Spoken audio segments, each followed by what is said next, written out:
بسم اللہ الرحمن الرحیم۔ اس پر بات چل رہی تھی کہ حضرت شیخ الہند رحمہ اللہ تعالیٰ کی تحریک کو اور ان کی سوانح کو سامنے رکھنا چاہیے۔ جو حالات حاضرہ ہیں، عصر حاضر کے جو چیلنجز ہمارے سامنے ہیں، ان سے نمٹنے کے لیے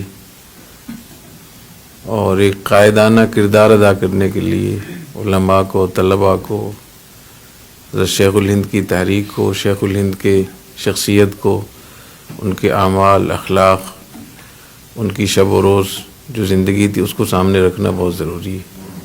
اور قیادت کے لیے ضروری ہے کہ اس کی جو خلوت ہے وہ جلوت سے بہتر ہو۔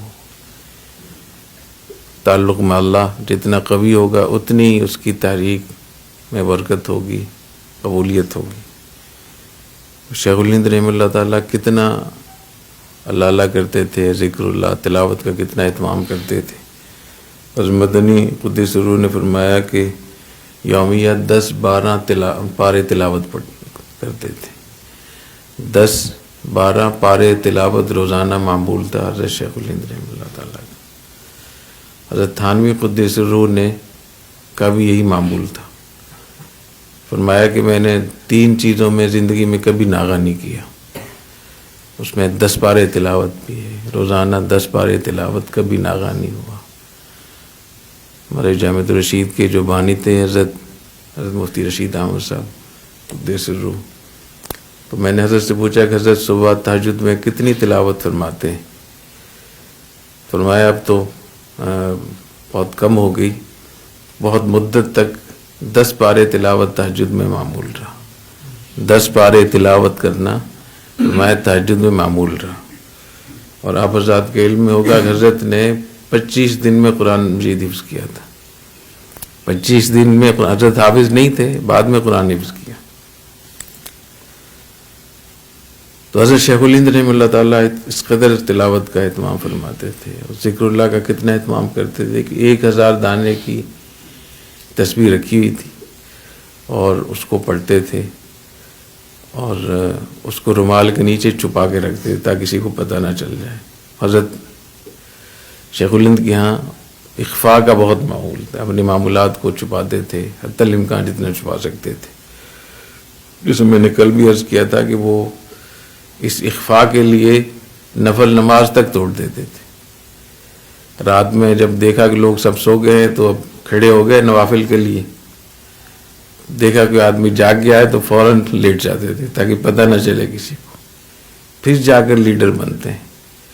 یہاں تو ہر آدمی کوشش کرتا ہے کہ اس کی جو نیکی ہے وہ فیس بک پہ اور واٹس ایپ پہ لوگوں کو پتہ چلے کہ میں نے کام کیا، کیسے مقصد کیسے حاصل ہوگا۔ تو کسی نے پوچھا کہ حضرت آپ نفل نماز توڑ دیتے ہیں اس کے لیے؟ فرمایا کہ یہ میرے لیے آسان ہے، نفل نماز توڑ کر دوبارہ پڑھنا یہ آسان ہے، لیکن اس کو بھگتنا مشکل ہے، لوگوں کو پتہ چل جائے۔ اور رات میں 1 بجے 1:30 بجے بیدار ہوتے تھے اور صبح تک اپنے نوافل میں، عبادت میں، تلاوت میں، ذکر اللہ میں مصروف رہتے تھے۔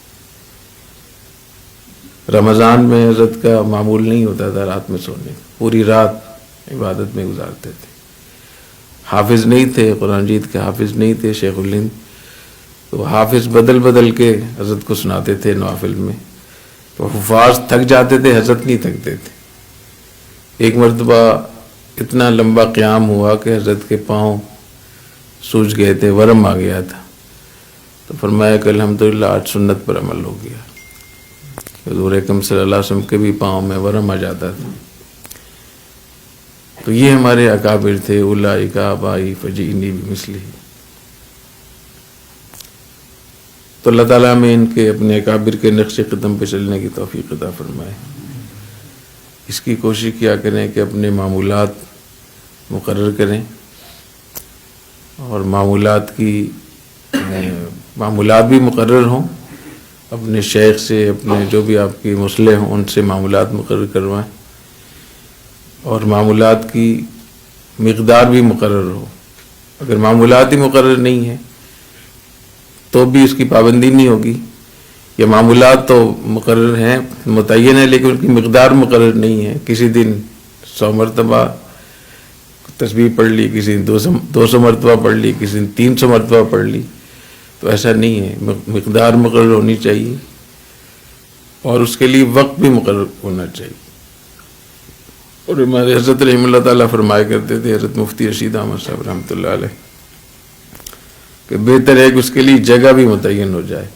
تو جس شخص کے معمولات متعین ہوں، مقدار مقرر متعین ہو، اور اس کے لیے وقت مقرر ہو اور جگہ متعین ہو، تو اس کی معمولات کی پابندی ہوتی ہے. جب وہ وقت آئے گا تو وقت خود آپ کو کہے گا کہ مجھے اس معمول کو پورا کرو، اور وہ جو مقدار مقرر آپ نے کی ہے وہ مقدار خود آپ کو کہے گی کہ 100 مرتبہ ہے، 200 مرتبہ، 500 مرتبہ. اور اگر جگہ بھی مقرر ہو جائے تو جب اس جگہ سے آپ گزریں گے وہ جگہ آپ کو یاد دہانی کرا دے گی. تو اس لیے یہ جو لوگوں کو مشکل ہوتی ہے کہ معمولات پورے نہیں ہوتے، وہ معمولات اس لیے پورے نہیں ہوتے کہ اس کا مقدار مقرر نہیں ہوتی یا وقت مقرر نہیں ہوتا. اس کی کوشش کریں، اور جتنی آپ کی شخصی زندگی بہتر ہوگی، تعلق مع اللہ کے حوالے سے، معمولات کے حوالے سے، ذکر اللہ، عبادت، تلاوت کے حوالے سے، اتنی آپ کی محنت، آپ کی کوشش، آپ کا علم اللہ تعالیٰ کے یہاں قبول ہوگا. اللہ تعالیٰ توفیق عطا فرمائے. سبحانک اللہم و بحمدک، اشہد ان لا الہ الا انت، استغفرک و اتوب الیک.